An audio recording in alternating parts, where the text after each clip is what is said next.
बार की बात है। शहर से दूर एक गांव में राजेश और रीमा सो रहे होते हैं। तभी उन्हें घर की छत पर किसी के चलने की आवाज आती है। उस आवाज से रीमा की नींद खुल जाती है। वो बहुत डर जाती है। इतनी रात गए, ये छत पर कौन है? कहीं कोई चोर तो नहीं आ गया? अजी उठिए, देखिए ना, छत पर कोई है। सुनिए, किसके चलने की आवाजें आ रही हैं। हाँ रीमा, तुम सही कहती हो, आवाज तो आ रही है। तुमने बाहर का दरवाजा बंद तो किया था ना? जी मुझे ध्यान नहीं है, हो सकता है मैं सोते वक्त दरवाजा बंद करना भूल गई हूँ। तुम डरो नहीं, मैं अभी देख कर आता हूँ। फिर राजेश दबे पांव बाहर मेन गेट को देखने के लिए जाता है। अरे मेन गेट तो बंद है, तो फिर छत पर कौन है? अरे अरे मर गए रे!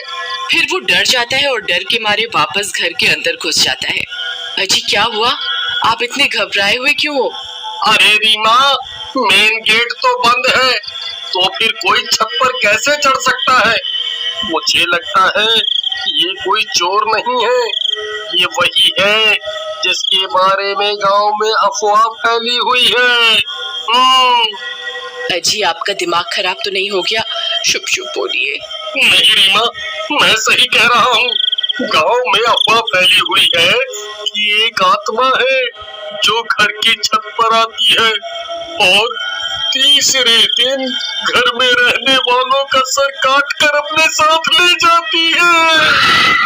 अरे मर गए रे, तो क्या हमारी छत पर वो मनहूस आत्मा घूम रही है? हे भगवान, अब हम क्या करें? रीमा, जल्दी जाओ, सारी लाइट बंद कर दो, कहीं उसे पता ना चल जाए कि घर में कोई है। फिर रीमा घर की सारी लाइट बुझा देती है और वो दोनों एक कंबल के नीचे छिप जाते हैं। वो चुड़ैल रात भर उनकी छत पर इधर उधर मंडराती रहती है। फिर सुबह होने पर राजेश गांव वालों को इस बारे में बताता है। भाई, ये घटना अब बढ़ती ही जा रही है। राजेश भाई, एक काम करो, आज रात छत पर मिट्टी डाल देना। अगर कोई छत पर आया तो उसके पैर उस पर छप जाएंगे। इससे पता चल जाएगा सच में कोई छत पर आता है या ये सिर्फ एक अफवाह है। फिर रात होने से पहले राजेश छत पर मिट्टी डाल देता है। देर रात राजेश और रीमा सो रहे होते हैं। तभी उन्हें किसी के गुर्राने की आवाज आती है। डर के मारे उनकी नींद खुल जाती है। अजी देखिए, छत से गुर्राने की आवाज आ रही है। लगता है कोई बंदर है। अजी नहीं, ये किसी बंदर की आवाज नहीं हो सकती, ये बहुत डरावनी आवाज है। अजी आज दूसरा दिन हो गया और ये मनहूस आत्मा हमारे घर की छत पर मंडरा रही है। अजी गांव वालों का मानना है कि तीसरे दिन वो सिर काट कर अपने साथ ले जाती है। जी अब क्या होगा? अरे तुम रोना बंद करो, पहले पता तो चल जाए कि छत पर सच में कोई चुड़ैल है या कोई जंगली जानवर। फिर रात भर उन्हें छत पर किसी के चलने और गुर्राने की आवाज आती है। सुबह होने पर राजेश और रीमा घर की छत पर जाते हैं तो उनकी आंखें फटी की फटी रह जाती हैं। वहां मिट्टी पर बड़े बड़े कदमों के निशान होते हैं और वो उल्टे होते हैं। अरे मर गए रे, ये तो उल्टे पैरों के निशान हैं। इसका मतलब चुड़ैल की अफवाह नहीं, सच है। मुझे अभी गांव वालों को इसके बारे में बताना होगा।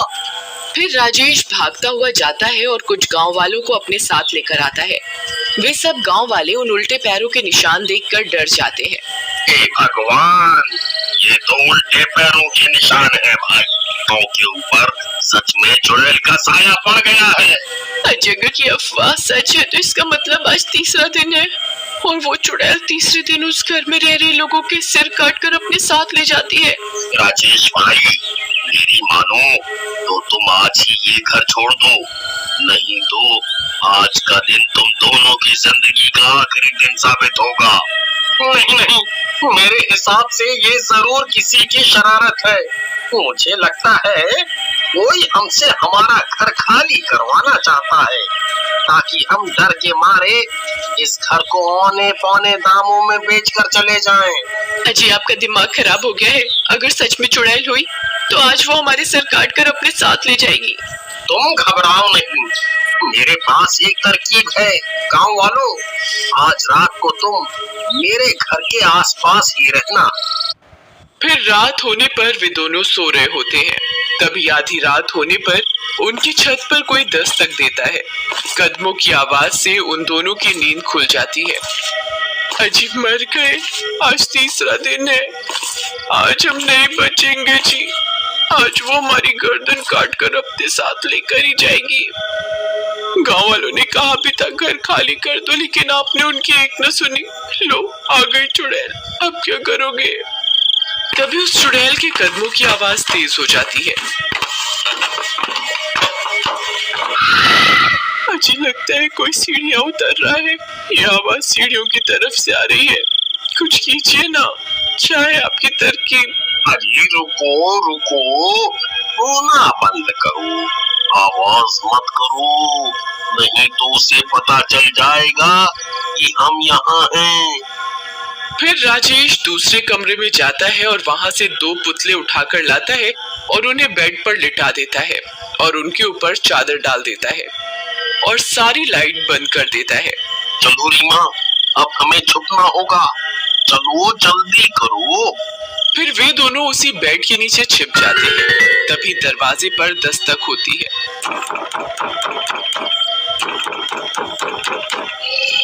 अरे मर गए रे, ये वही चुड़ैल है जी।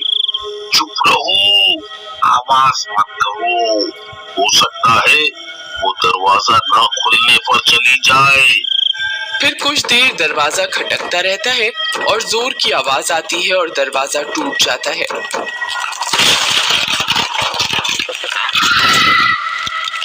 वो चुड़ैल अंदर आ जाती है। वे दोनों बेड के नीचे छिपे रहते हैं। तभी उन्हें चुड़ैल के पैर दिखाई देते हैं। ये भगवान, अब हमारा क्या होगा? अरे मर गए रे। फिर वो चुड़ैल खंजर से बेड पर सो रहे लोगों पर हमला कर देती है और उन पुतलों की गर्दन काट देती है और पास में जाकर बैठ जाती है और उन्हें खाने लगती है। लेकिन जल्दी ही उसे एहसास हो जाता है कि वो किसी इंसान के सिर नहीं है, उसके साथ धोखा हुआ है। वो बहुत गुस्से में आ जाती है। धोखा, धोखा, मेरे साथ धोखा करते हो इंसानों, ये तुमने ठीक नहीं किया। मैं तुम्हारी खुशबू सूंघ सकती हूँ, मुझे पता है तुम यहीं कहीं हो। मम्मी,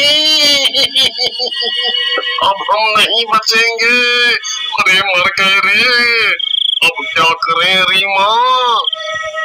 अजी आपकी तरकीब थी, अब आप ही बताओ क्या करना है। अब तो एक ही तरकीब है। जल्दी बताइए क्या? भागो, जितनी जोर से भाग सकते हो भागो। इतना बोलकर राजेश वहां से भाग जाता है। तभी उस चुड़ैल की नजर उन पर पड़ती है। अरे नास मिटे, रुक जा, मुझे यहाँ अकेला छोड़कर कहाँ भाग रहा है? फिर रीमा भी उसके पीछे पीछे घर से निकलकर भाग जाती है और वो लोग घर का मेन दरवाजा बाहर से बंद कर देते हैं। अरे गांव वालों जल्दी आओ, तुम्हें तुम्हारी जरूरत है। तभी सब गांव वाले भी हाथों में मशाल लेकर वहां पहुंच जाते हैं। चुड़ैल खिड़की से सब कुछ देख रही होती है। भाई, चुड़ैल घर के अंदर ही है, हमें कुछ करना होगा, अगर वो बाहर आ गई तो अनर्थ हो जाएगा। खिड़की पर चुड़ैल को देखकर सबकी आंखें फटी की फटी रह जाती हैं। तभी वो चुड़ैल खिड़की पर लगी लोहे की रॉड को तोड़ने लगती है। भाई, इस चुड़ैल को रोकने का एक रास्ता है, हमें इस घर को आग के हवाले करना होगा, नहीं तो ये चुड़ैल किसी भी वक्त खिड़की तोड़कर बाहर आ जाएगी।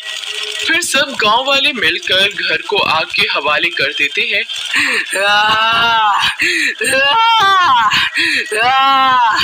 और वो चुड़ैल भी घर के साथ साथ जलकर राख हो जाती है।